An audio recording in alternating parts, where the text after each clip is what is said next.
So, as a personal trainer who makes a lot of content online regarding debunking misinformation in the fitness industry, I get tagged in a lot of videos. And on average, I think all of the questions that people are asking me can be summed up with these three words.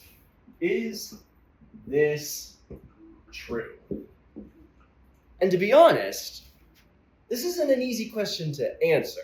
Because we are so diverse in our interesting goals and knowledge, the way we approach people telling us how to do things is going to be different. So I always like to split this up into two parts. There's form and there's function.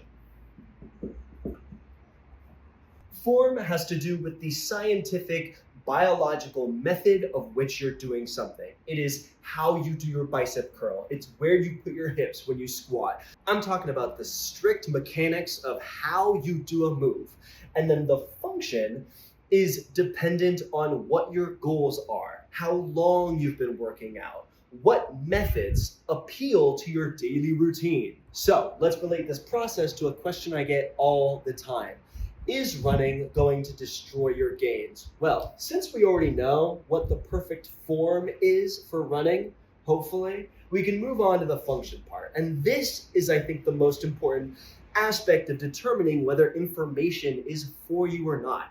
If you are a beginner, if you do not work out often at all, and you go for a mile run, you're going to develop gains. Your legs are going to get stronger. You are going to become more fit. That is indisputable. That's a fact. Running will not destroy your gains. However, if you are intermediate, if you've been working out maybe 3 times a week, or you've been working out consistently for about 3 to 6 months now, running might destroy your gains depending on what your goals are. If you're just looking to gain as much weight as possible, then, maybe using all your energy on a run after a workout isn't the best idea because you could be using those calories and energy for more lifting.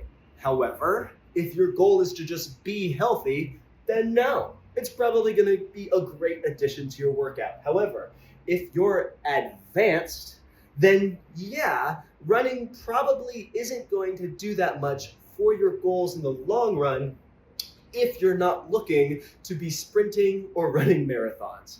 But that's the thing. People will ask if something is true, not thinking about the determining factors that could appeal to both answers. So let's go back to the beginning. If an influencer says running is bad for your gains, they're not wrong. However, if a beginner is listening to them, they are, because this does not apply to them. Their function is different than the influencers.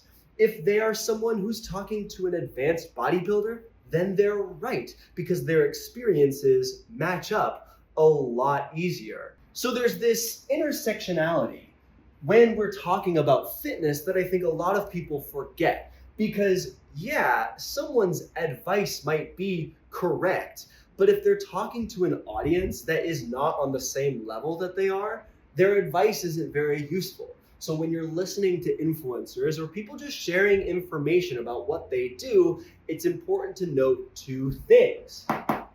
Make sure that they have the right form, essentially that their way of doing something lines up with the other professionals in the space, and whether or not the function even applies to you. If they do not live a similar life to you, or if you aren't trying to look like them, then maybe what they're saying isn't the thing you should be taking as advice.